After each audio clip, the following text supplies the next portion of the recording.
Regret is always behind because of wrong decision. Do not believe in books that will mislead the mind of man about events in the past and what will happen in future.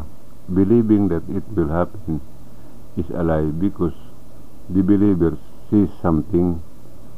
It is time to learn the words of time. It tells the truth. The punishment is slowly coming. The world is about to end. Lying is the first sin of man, and it is called the inherited sin without forgiveness. Adam sinned. He lied. He ate the fruit was forbidden to him. So they were expelled from paradise, and they were not forgiven. If you know something that can be forgiven, it is lie because the Creator does not change. Why is Mindanao called the promised land? Because of me. Me and the water is the promise in Mindanao. This spring water is different from water of nature. How the promise in Mindanao happened is like this.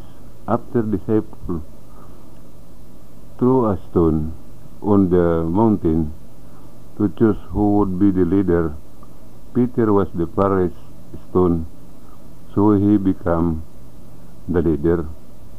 That night with his disciple, Christ Jesus told the story of his departure, and they slept together. At dawn, Christ Jesus woke Peter up and took him to Mindanao, Philippines, in the Far East. When they arrived at the place, Peter asked what place that was. Christ Jesus replied that it was the Queen of the East, and said that on the stone the Iglesia will stand. This was the promise in Mindanao.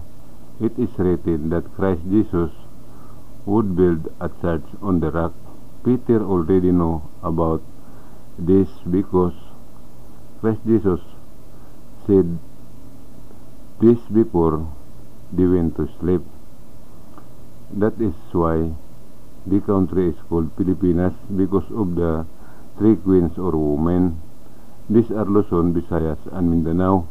The Iglesia will put the Spirit in the water. Those who want to drink the water with the Spirit will promise to obey the will of the Creator, and this will give salvation to people. The Iglesia will teach the will of the Creator and bring people to the door of paradise in heaven. The one who will join them is me. During the time of pagan teaching and preaching, no one said what the name of the Creator was.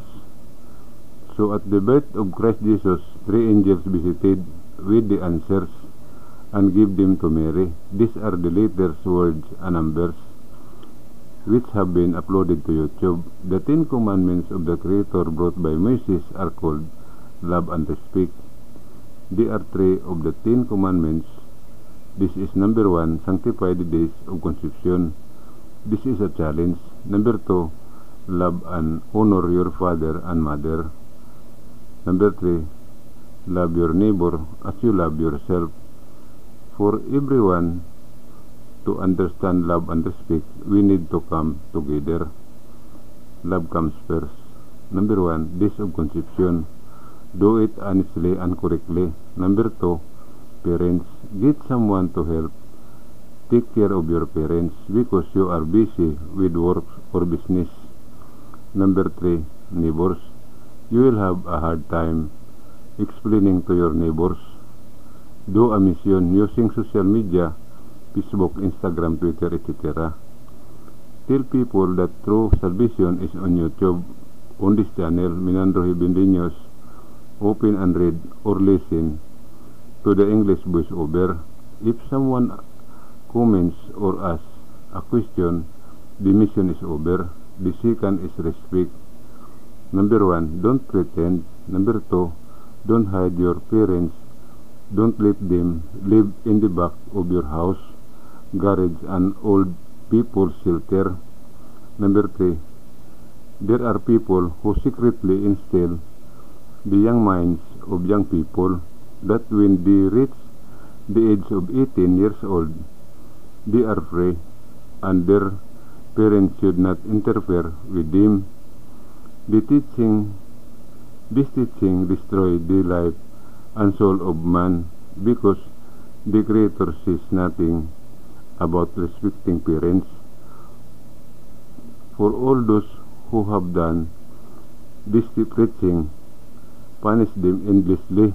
All the lives and soul you have destroyed will be ones who push or throw you into hell when the end of the world comes. Do not burn the body of a person. Do not disturb or dig up the grave of the dead because they have already reached their final destination. What can be moved is the one who is buried in the tomb or pantheon because they have not yet reached their final destination. All the souls who are burned and those who are dug up in the grave will meet those people who do and command when the end of the world comes. What they do will be the same for them. To all who do love, you have entered the challenge called eternal life because you enter without going through death. Going through death is called the second life. I do not convince people. Everyone has a mind. When I will appear in person or do a live presentation, that is what I do not know. Lucifer was the first angel created. He was given half the power of the Creator, similar to his own power. He was a kind angel, and he gave the spirit of life to man. He is now in the sea because he entered the visible body and he cannot come out because he will die. That's the law of the angel, not to return so as not to die. Judas was a childhood friend of Christ Jesus and his best friend. He was a kind and loyal friend of Christ Jesus. Lucifer and Judas are both kind. They are not evil, because contrary to what you know, open YouTube Minandro Heavenly News to know the truth. All your questions, the answer are uploaded to YouTube. Read all the videos. What is missing is how to drink water with the Spirit. I will upload it when this time comes. I do not convince people that everyone has their own mind. The Creator did not create angels, and Christ Jesus did not make friends with angels.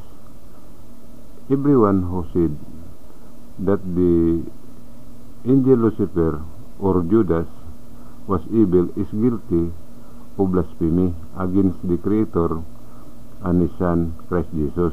Everyone who says that Lucifer is devil, evil, Satan, etc., when the end of the world comes, Lucifer will take all their souls to hell to show them that he is a good and kind. No soul will be saved from them because he has given half the power.